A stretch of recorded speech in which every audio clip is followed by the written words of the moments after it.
the tickets here, so which means we should have enclosures with the S. We don't need to do anything more than that.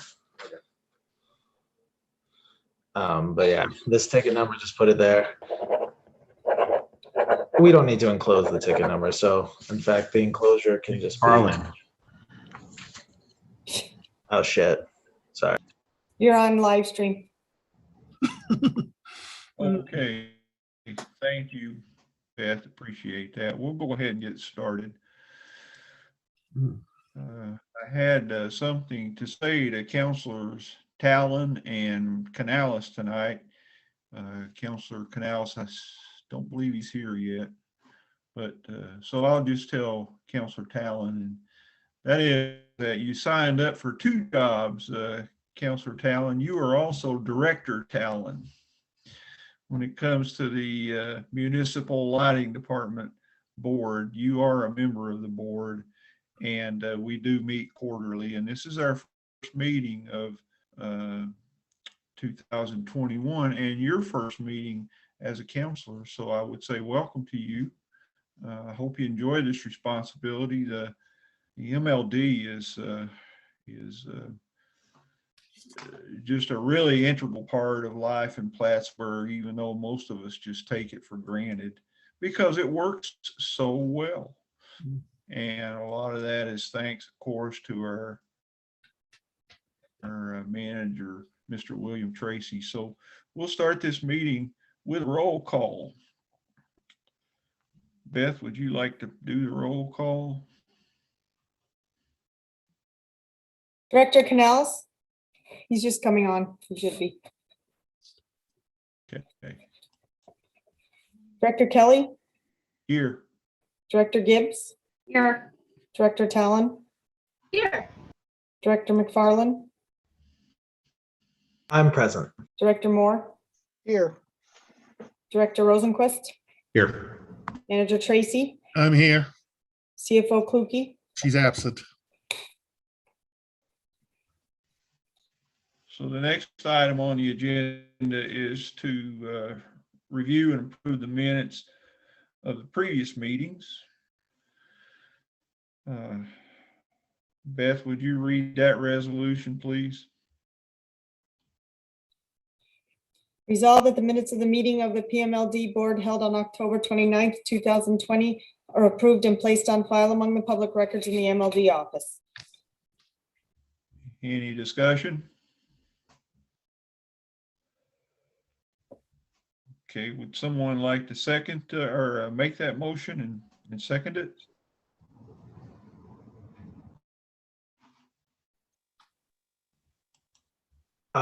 Chairman Kelly, I'll make that motion. Okay, thank you, Director McFarland. May we have a second? Councilor Gibbs is raising her hand. Yeah, I'll second that, Mike. Okay, thank you, Director Gibbs. Roll call. Director Canales? Director Kelly? Yes. Director Gibbs? Yes. Director Talon? Yes. Director McFarland? Yes. Director Moore? Yes. Director Rosenquist?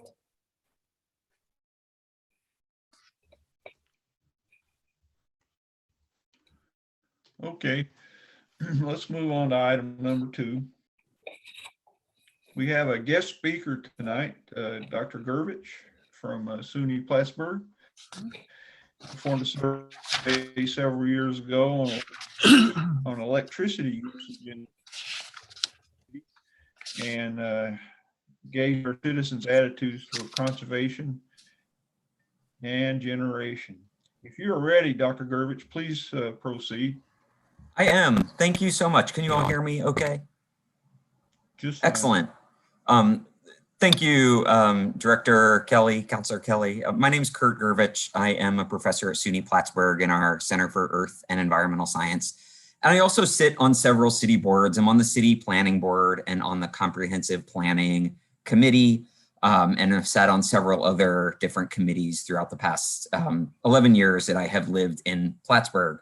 And I'm here tonight because I met with Mayor Rosenquist last week to present the results of the survey that I'm going to present to you tonight, and he asked me to come.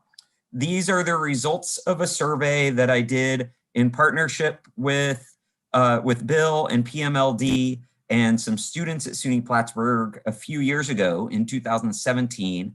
And for various reasons, never had the opportunity to present back to PMLD or to the Common Council. And so I'm excited to be able to do that now. And so I'm gonna share my screen. I think I can do that. Yes, can you all see my screen? Yes. Yes. Great. Well, thank you all for inviting me. In 2017, the Common Council and then Mayor Reed authorized me and a couple of students and PMLD to work together developing a survey about energy conservation in the city of Plattsburgh. And we sent that survey out through the PMLD billing system. So it went to all 8,000 PMLD account holders. And we received about 800 surveys back, of which about 680 were usable. And there's some really great data here. And I presented to Mayor Rosenquist last week, and he thought that it was important information for the board and PMLD to have. So I've got some graphs and some charts and things that I'm happy to present to you. And I appreciate the chance to do this because it's not often that the work I do is able to be presented back to the communities I work with and is a value to and I feel like is a value to the communities that I work with. So I'm excited to be able to have this conversation with you. I also want to thank Bill and the staff at PMLD who collected these surveys as they came back in through the billing system. And then there were some great students, Maeve Sherry and Michael Otten, that worked on this. And Jesse Filer, a local community member, also helped us develop the survey. So our survey went out through the billing system, and it had about 15 questions on it, and it addressed 3 main topics. The first topic was, how do energy literacy, people's awareness for how our energy system works, and financial vulnerability, people's financial risk or risk to financial shocks, so a kind of level of really of financial distress. How do those things impact the conservation habits of PMLD account holders? Will improving energy literacy help account holders enhance their conservation efforts? What kinds of information will PMLD account holders find helpful in improving their conservation efforts? And how do people respond to or hold preferences for 2 different conservation interventions? These were 2 different programs or policies designed to help people develop new conservation habits. And we asked people if they had, what their attitudes were towards those 2 different policies. And so a couple of definitions that I want to give you first. Energy literacy. The US Department of Energy defines energy literacy as an understanding of the nature and role of energy in the universe and in our lives. It's the ability to apply an understanding of energy to answer questions and solve problems. So it's about people's awareness of how energy works.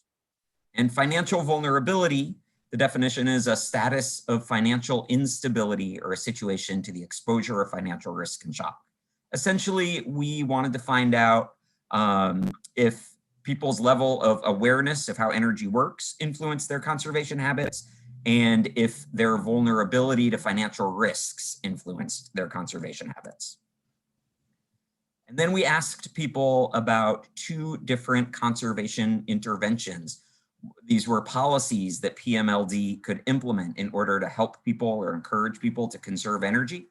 One was an education-based policy. We asked if PMLD provided more educational information about energy, would that encourage conservation? And we asked if PMLD would use billing rates to encourage conservation. Would that help you encourage conservation and discourage waste.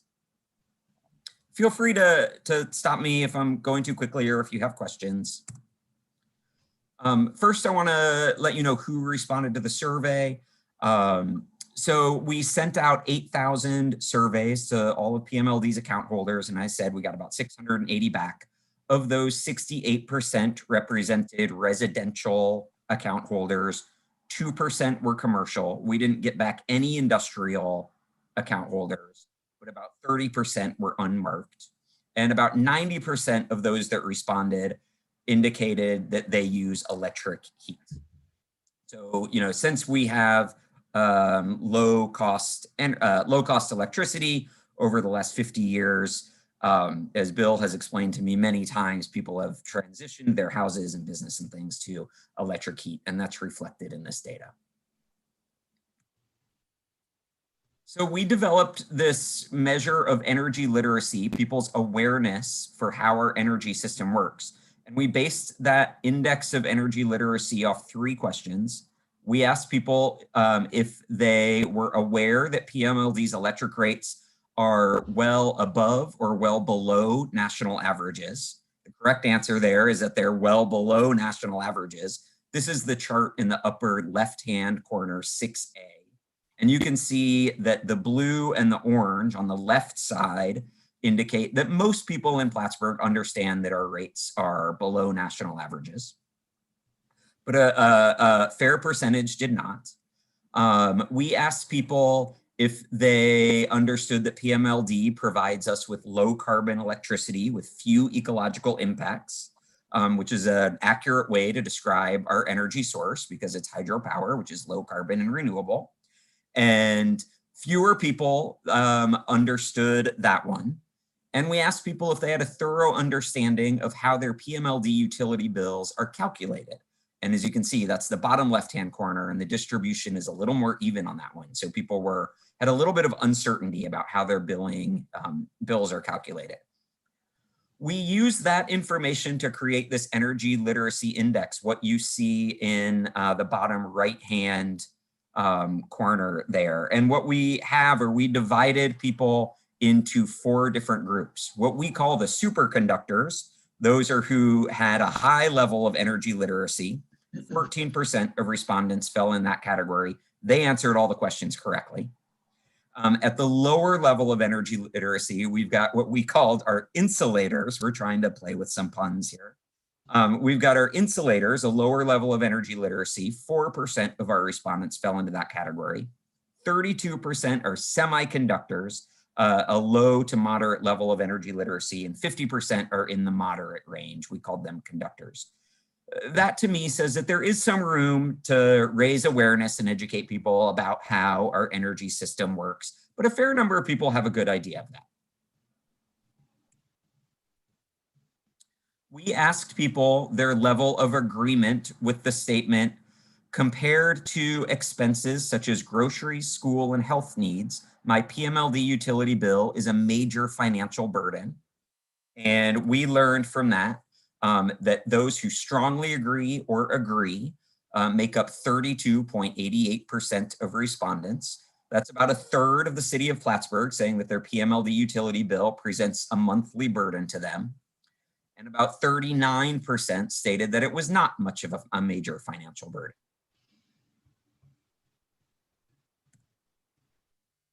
Next, we asked people about their energy conservation efforts and their awareness of actions they can take to help conserve energy. And what we learned here are that in the city of Plattsburgh, the blue bars there, strongly agree, show that 96.5% of respondents state that they try hard to conserve energy when possible. That's almost the entire, almost 100% of account holders, or at least those that responded to the survey.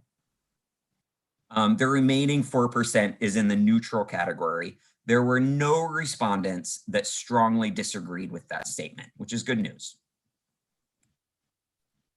Then we asked people if they had more information, would it help them conserve energy? And 32% reported that they would like to have additional information that would help them conserve energy. So that's, again, about a third of the population requesting some assistance in energy conservation.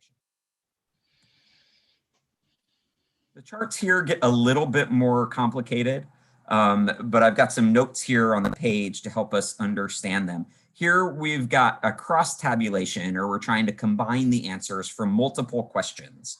So if we just look at the chart on the left-hand side, you see on the bottom, it says, compared to expenses such as grocery, school, and health needs, my PMLD utility bill is a major financial burden. On the left-hand side of that chart is where people are that said they strongly agree with that. So these are our most financially vulnerable residents. And on the right-hand side of that chart, they strongly disagree. These are our financially secure PMLD account holders. And then on the, if you see on the right-hand vertical side of this chart, it says, I try hard to conserve electricity when I can.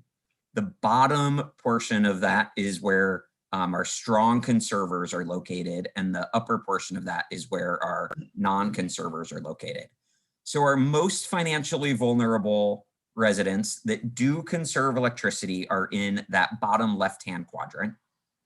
Financially secure residents that do conserve are in the bottom right. And the blue in the financially vulnerable and not conserving, or the financially secure and not conserving, consistent across those two categories. Almost nobody fell into that bracket because everybody said that they conserve. We do see a little bit of difference between the financially vulnerable and financially secure. Financial vulnerability is driving conservation a little bit in the city of Plattsburgh. The chart on the right hand works just the same way, but here on the bottom, you see this is our index of energy literacy. So the most energy literate respondents are on the left-hand side, and the least energy literate are on the right-hand side. You can see here that our superconductors, high energy literacy, do conserve. The yellow there shows that we've got some in that category. And over on the other side, a smaller number of low energy literacy conservation. So it does seem like energy literacy is driving conservation habits a little bit, although to a lesser degree than financial vulnerability. Kind of noted that here with over on the side. But you can also see that in the orange bar and in the gray areas of this chart, there's not a lot of difference. To me, that says that really everyone in the city of Plattsburgh thinks that they're doing a pretty good job conserving electricity. The impact of financial vulnerability and energy literacy is not huge. And you also see that the yellow portions where the high percentage of people are sitting, there's not a big difference between them. We asked people what kind of information would help them or motivate them conserve energy more. And we asked about 6 different kinds of information. We asked if being able to compare their usage to others, like to their neighbors or other folks in the neighborhood, would help, if they were competitive in that way. There's some literature that shows neighborhood competitions can be highly motivational. We asked people if being able to monitor and track improvement over time was important, if knowing more about their energy rates and possible savings was important, learning ways to reduce consumption, the ecological impacts of their behavior, and the sources and points of their utilities, where their energy comes from, and what happens if it's wasted. And what we learned are the top 3 kinds of information that people said was important were knowing their energy rates and savings, learning ways they can reduce consumption, and the ecological impacts of their behavior. And the information that they found to be less important was being able to compare their electricity usage to others in the community and being able to monitor improvement in their usage over time. We then looked at that in relation to PMLD's billing statement and found a couple of interesting things. One, on the PMLD bill, as you all know, in the bottom left-hand corner, PMLD includes a chart where you see your past 12 months of energy usage. I think that's kind of equates to being able to monitor and track improvement in your energy usage over time. Something that people said was a little bit less important to them in encouraging conservation. That doesn't mean that I think it should be removed at all. It just means that maybe there are places where PMLD could also supply different kinds of information that would help people conserve, that come from those other 3 areas they found important.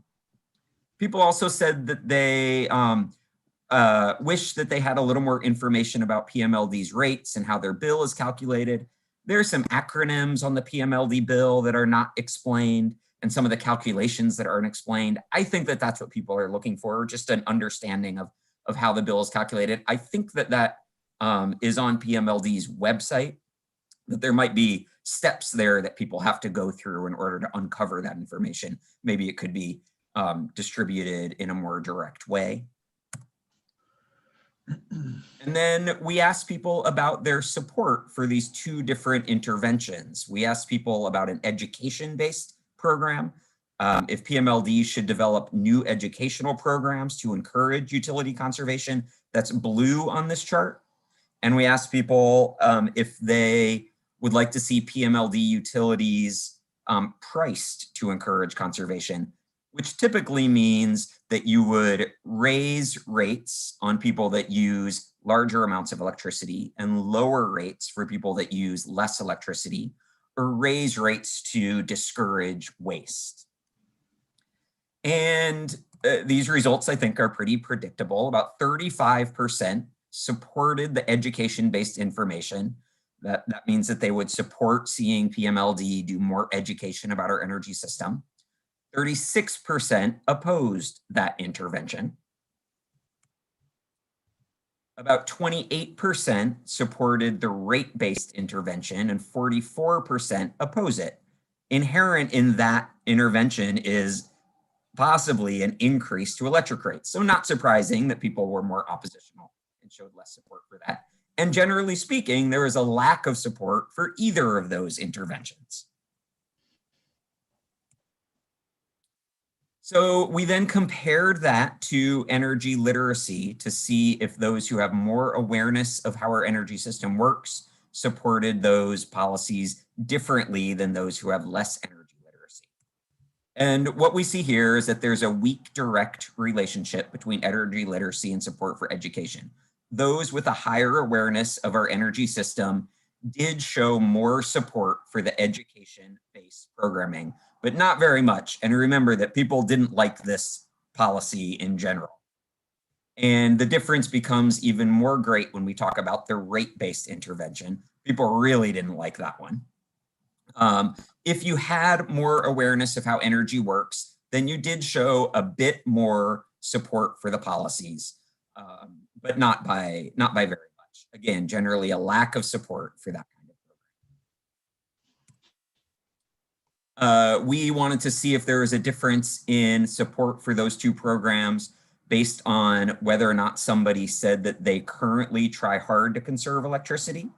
And essentially we learned the same thing, that strong energy conservers supported the education-based programming about equally. You can see in the chart on the left that there's about as much orange above and below the dividing line for halfway up that chart.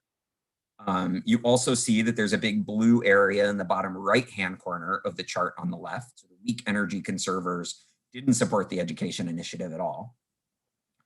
And you see the blue and the yellow in the upper left-hand corner. That's where the weak energy conservers really showed their lack of support for this program. If you are a weak energy conserver, you don't want any kind of program to encourage more conservation.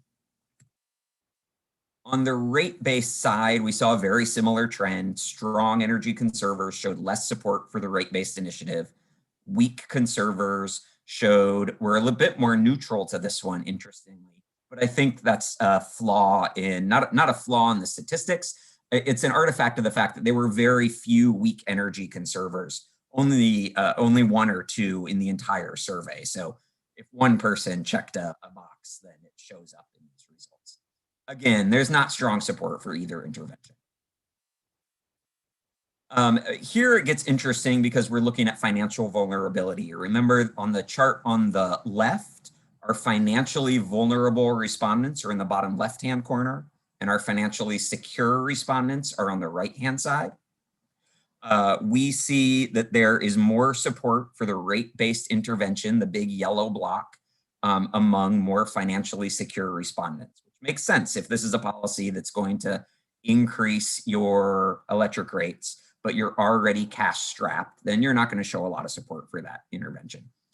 So we see that in both the education and the rate-based side. So financially secure respondents showed stronger support for the education intervention.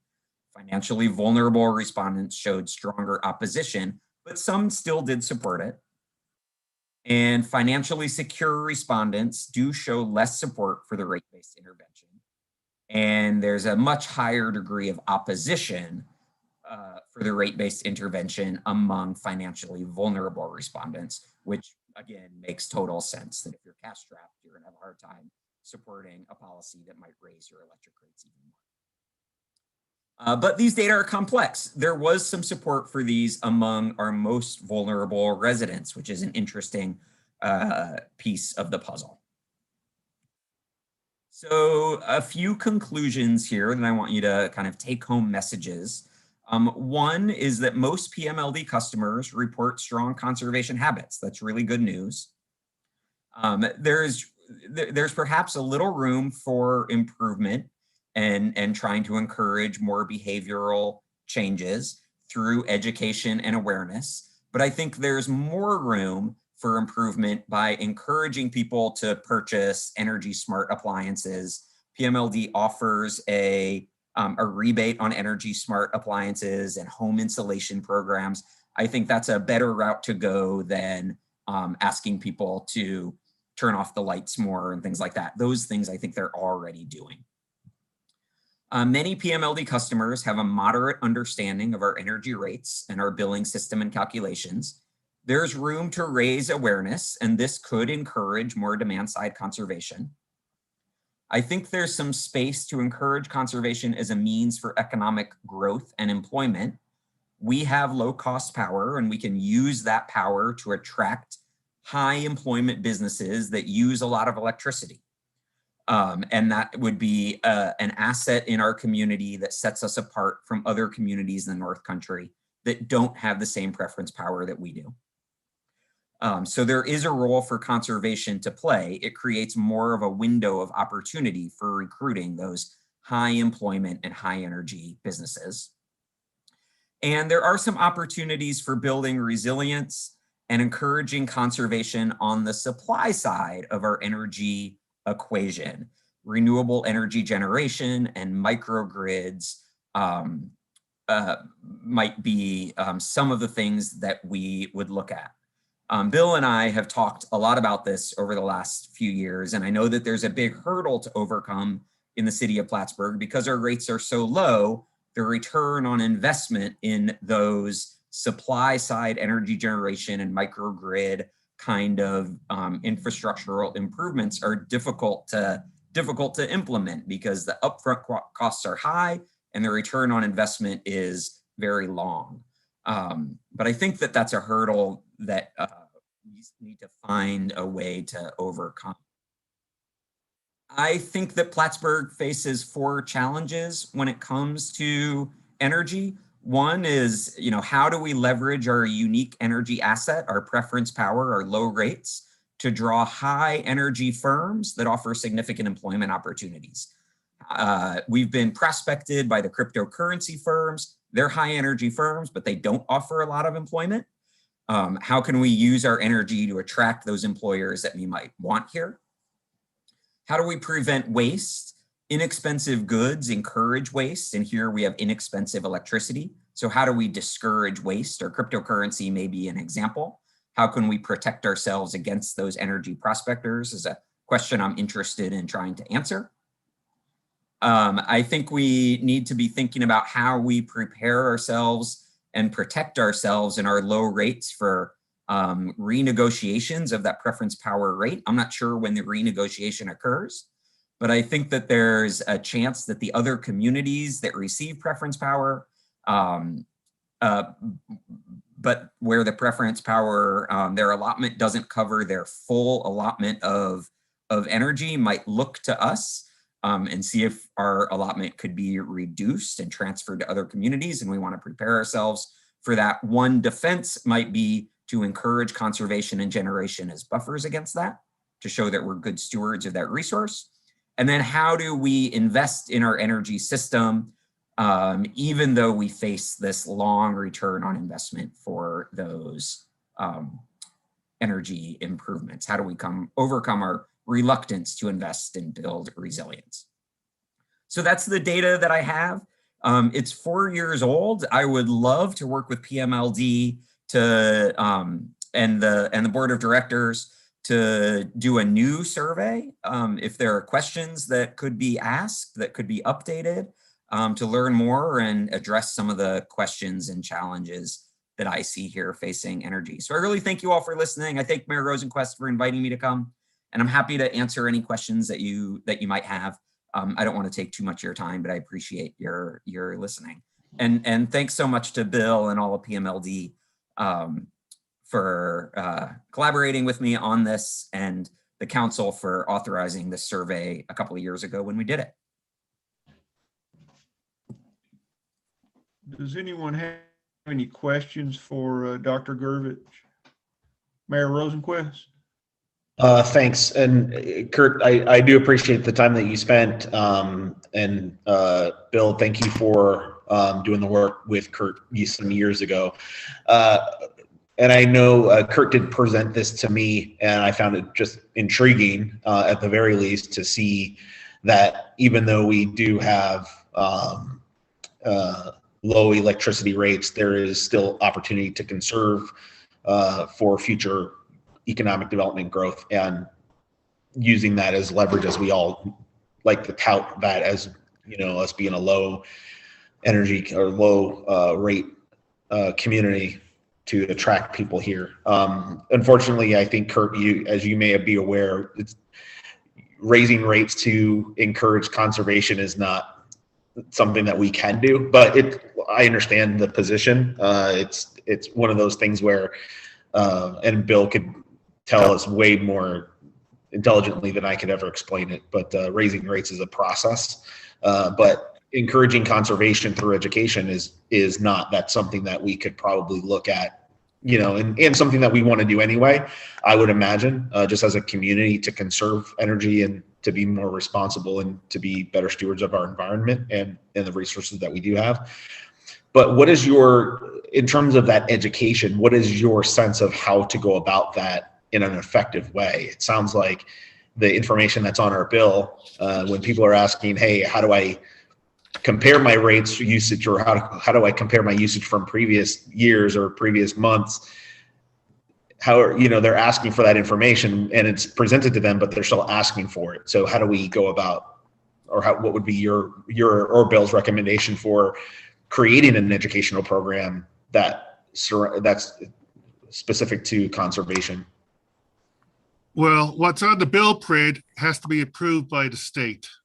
We are limited what we can put on there. Plus the software package restricts to what it is on there. The only thing I can think of is putting supplemental information in with the billing. But we have done some of that in the past, and I would say 90% of the people toss it into the trash. I mean, some of them don't even look at their own bill, they just automatically pay it. So I'm not sure if putting something in correspondence is going to work. I would have to think about that a little more, unless Kurt has an idea. The other thing that was mentioned about renewing the hydro contract, that was done last year. The expiration date is now 2040, and the amount of power we have is locked in till that time frame. Okay. So that is not going to be an issue for quite a while. I don't think the mayor and I will be around when it comes up again in 2035. We hope we are, but no, okay. Well, I didn't mean being mayor, I meant being alive. So it's something we can look at and we can try to figure out. I mean, if Kurt has any suggestions, I'd be happy to listen to them.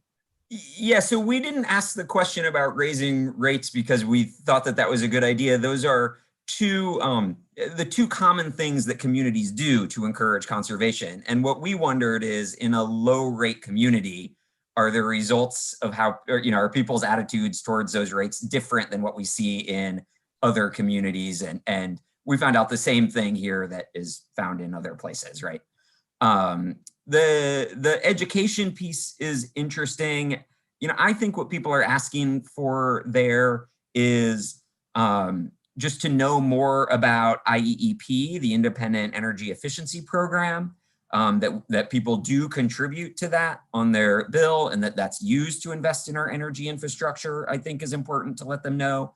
There are other acronyms, and so I don't know if it's possible on the bill just to define the acronyms at the bottom. The bill, I think, only allows about 40 characters to be put on on the bottom.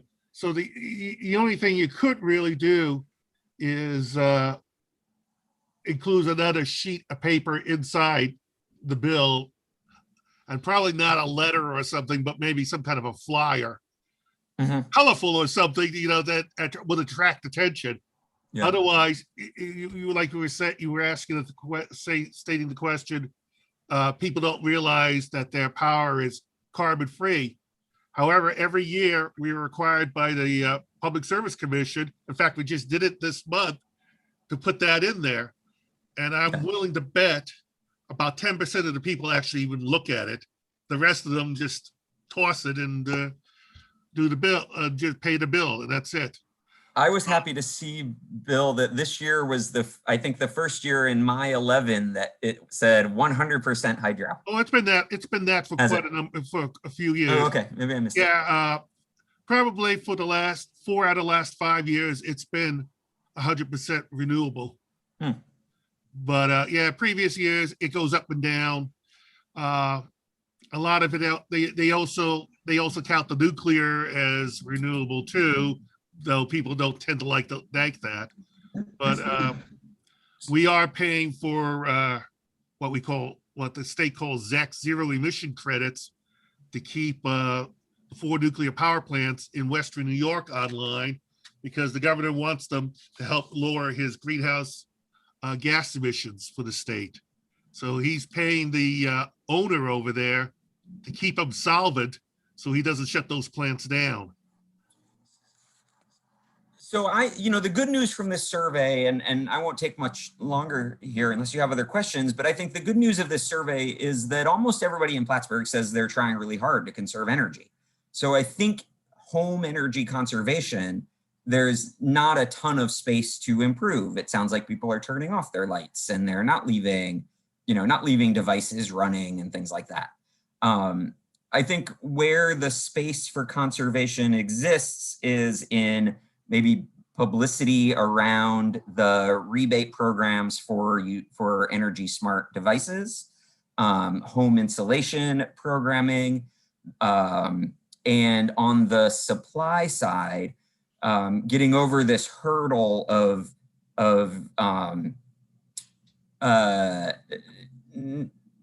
the hurdle about return on investment being so prolonged because of our low rates that it doesn't make sense to invest in our energy infrastructure. I know several years ago, Bill and I worked together on a microgrid feasibility project that involved the college and the hospital and Meadowbrook Nursing Home and the Vilas Home and the high school.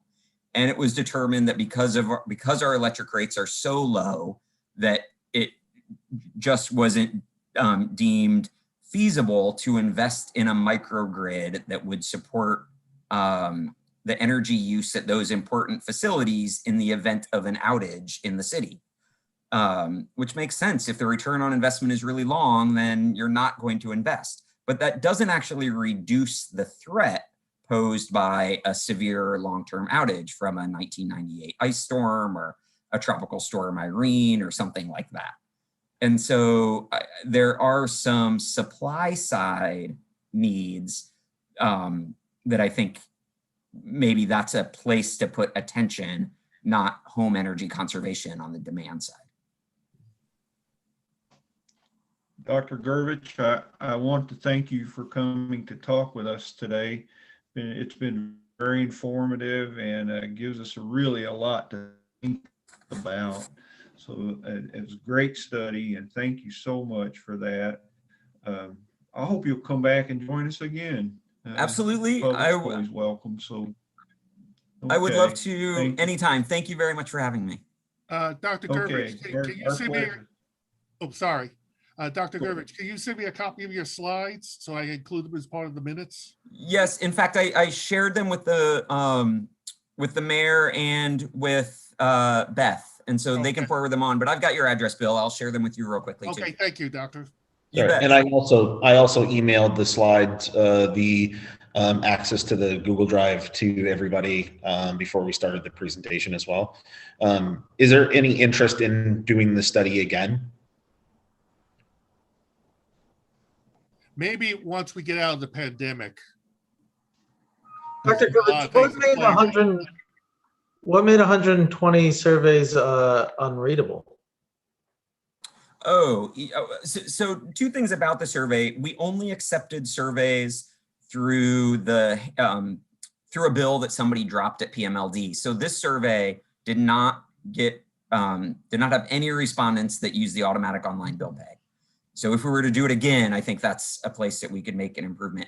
Either they were illegible, we just couldn't read where people's check marks were located, things like that, or they got too crumpled up and when they went in through the in the envelope or something like that, they were just illegible for some reason. Or if somebody only if they filled out less than half of the survey, we discounted it. So it was just those kinds of things.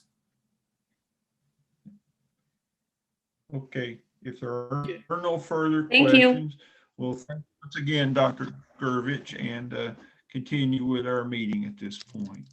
You bet. Thank The you next all. item- Thank you, Thank you all Doctor. so much. Thank you. You bet.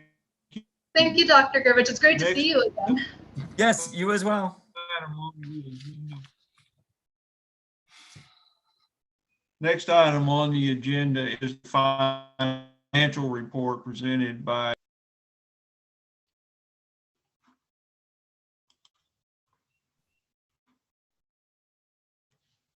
Bill. Are you prepared to present the financial report? Yes, sir. You faded out there in the discussion. Oh, okay. I was waiting for I thought you were still in the conversation there and you just vanished there voice-wise. But Okay. yes, if everybody has their chart, you can see we're doing pretty good in March of 2021.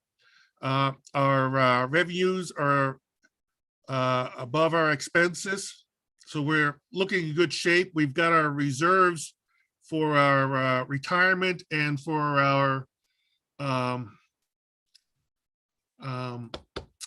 oh God, I'm thinking for the loans that we've gotten over the years, we've got those accounts paid up or ready to be paid up this year. So from that standpoint, we're pretty good.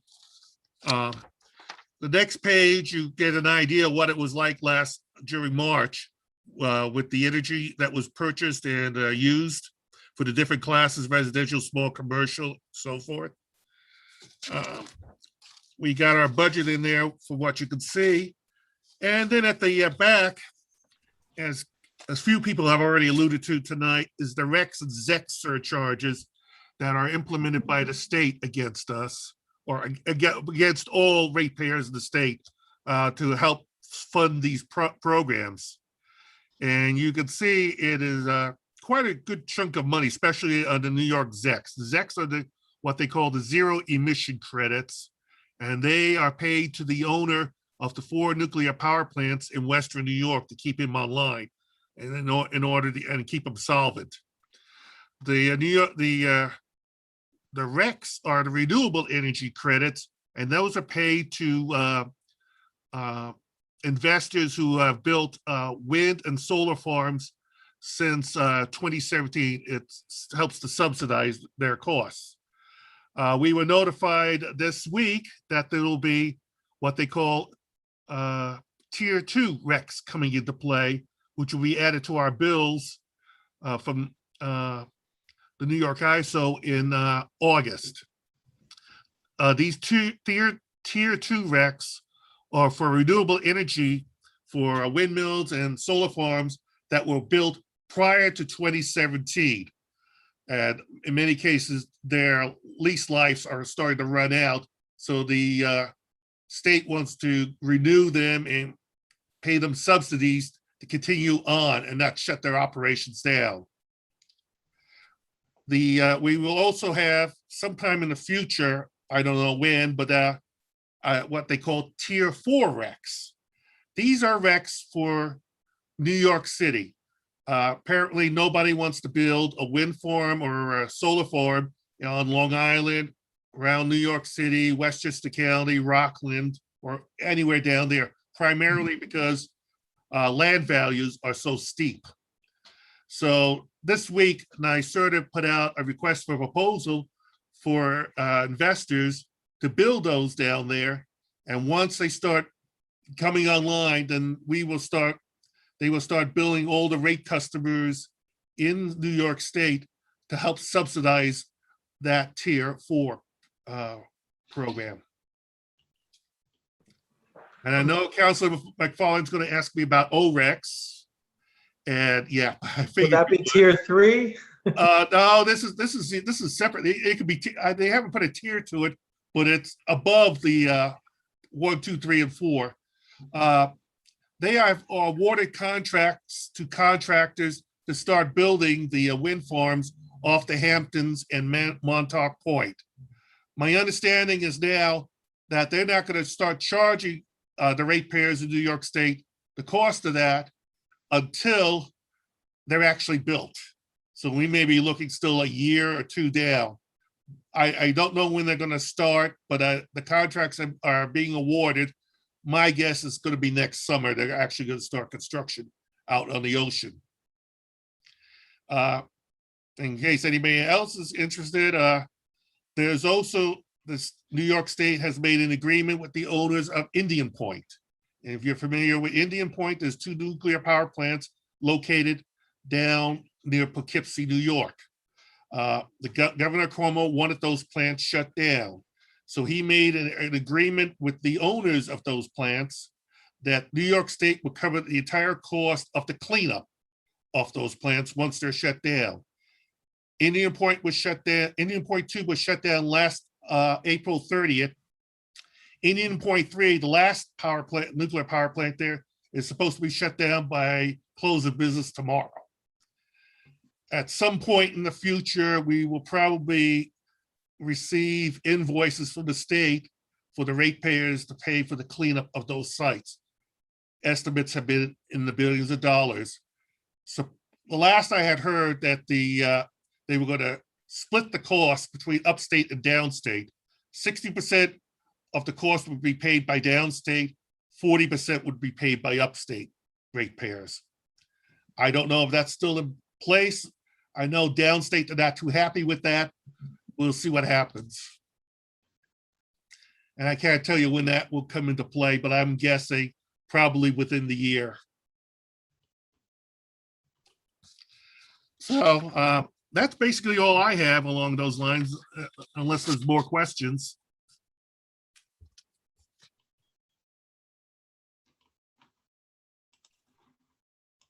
Okay.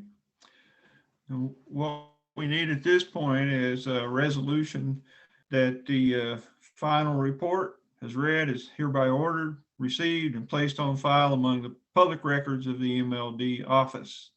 May we have a motion for that resolution, please? Anyone?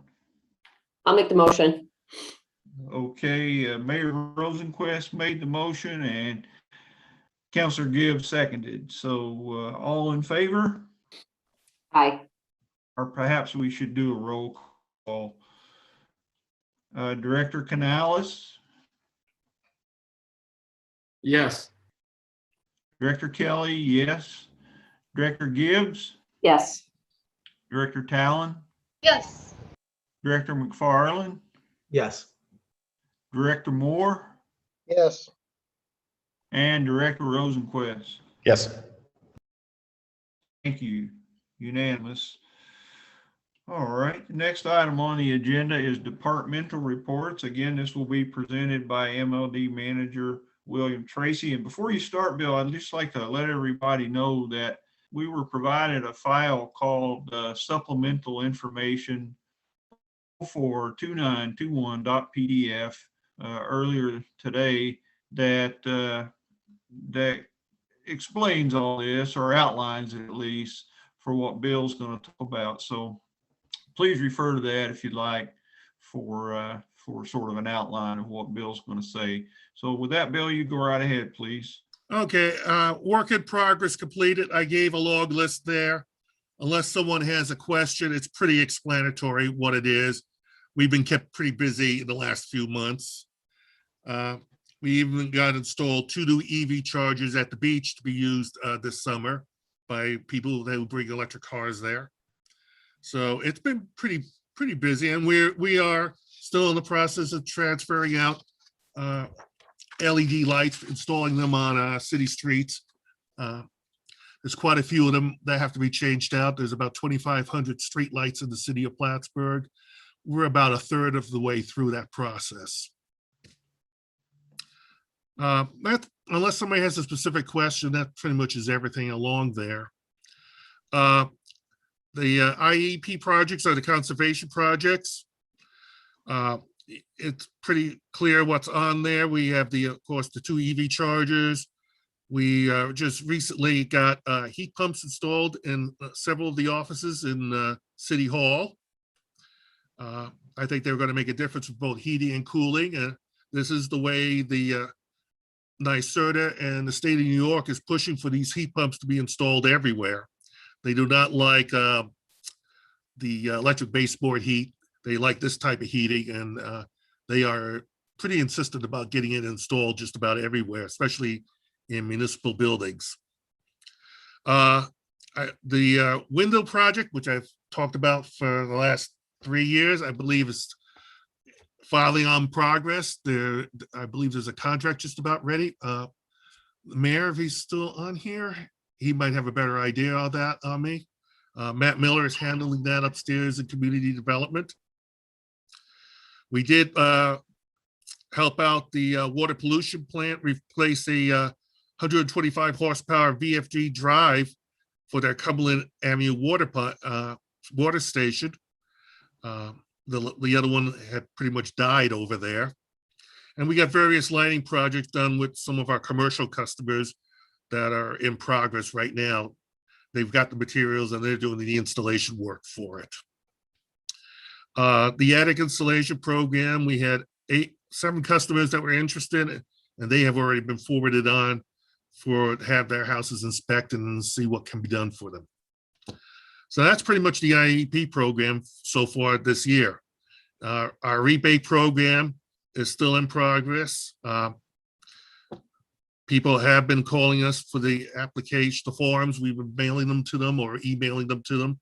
So that's still moving along pretty good. So everything from that aspect is good.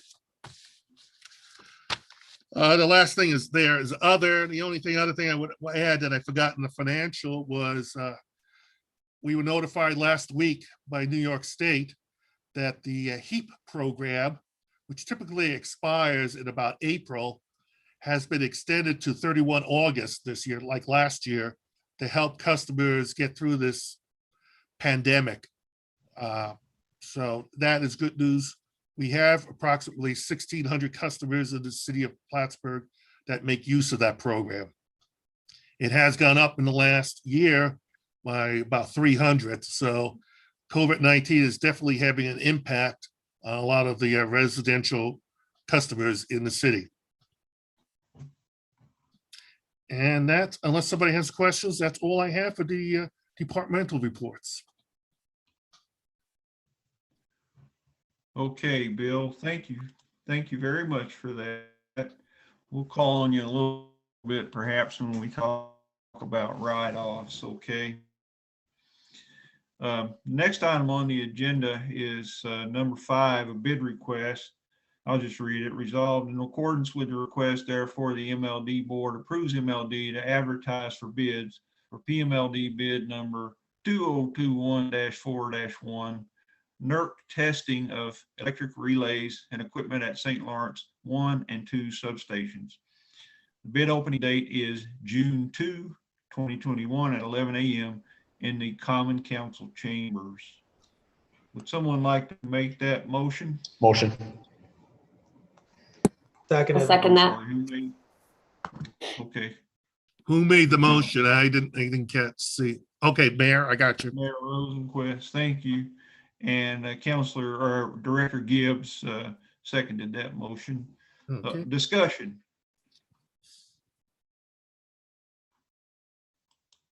Okay, roll call.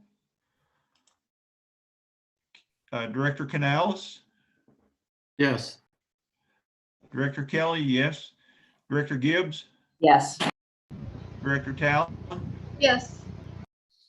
Director McFarland, Yes.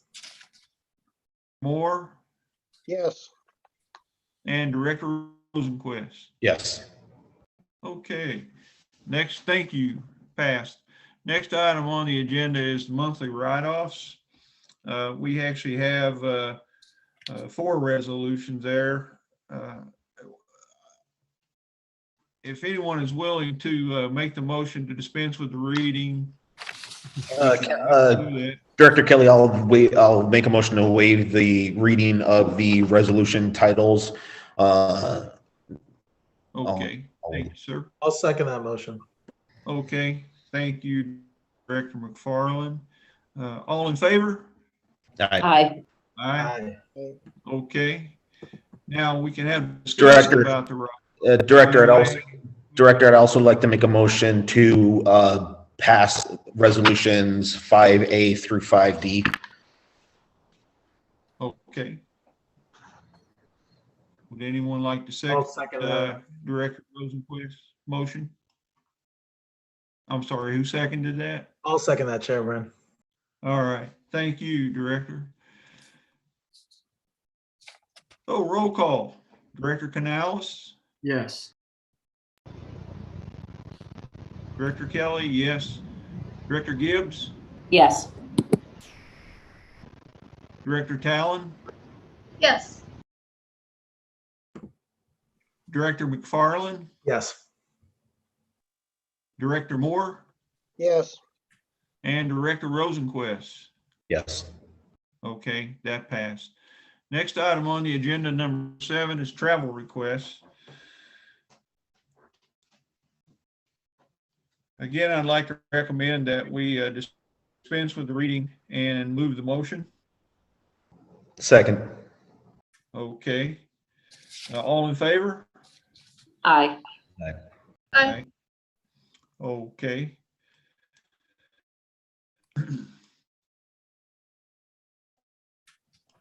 Any discussion? I will note that most of these items are mandatory, that our employees must attend these types of training to continue in their positions.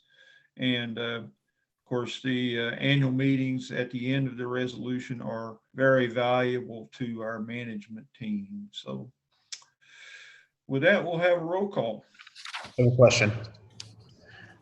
Question? Yeah, please.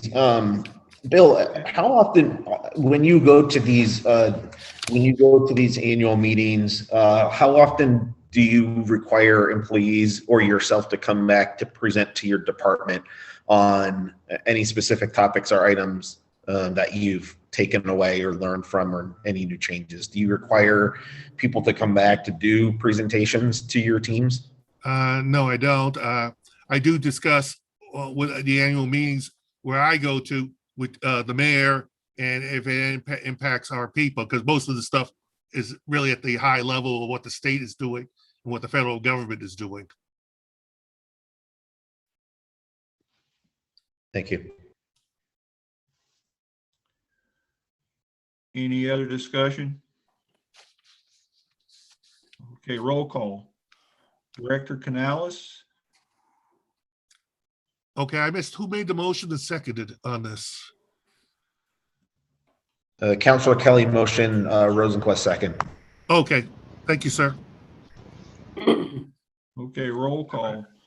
Director Canales, Yes. Director Kelly, yes. Director Gibbs, Yes. Director Talon, Yes. Director McFarland, Yes. Director Moore, Yes. Director Rosenquist. Yes. Okay, unanimous. Next item on our agenda is number 8, old business. Would anyone like to discuss any old business? Any new business? I would like to mention one thing before we close, and that is early in this meeting, I welcomed Director Talon and Director Canales, and I completely forgot to welcome our mayor, Mayor Rosenquist. Mayor, I hope you'll forgive me for that oversight. I don't take it personal. I'm You are easy. most welcome. I'm easy to overlook. No, you're not. You're a force to be reckoned with. So anyway, welcome, sir, and welcome all of our new members. I hope you've enjoyed the meeting and learned something about the PMLD, one of our many valuable departments here in the city. Next item is item number 10, persons to address the board. I don't believe there's anyone on the line at this point except for the board members.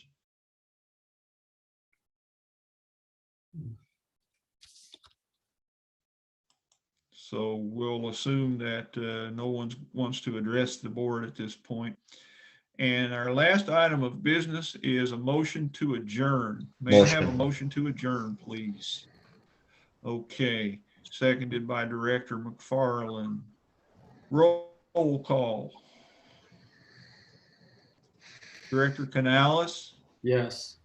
Director Kelly, yes. Director Gibbs? Yes. Director Talon?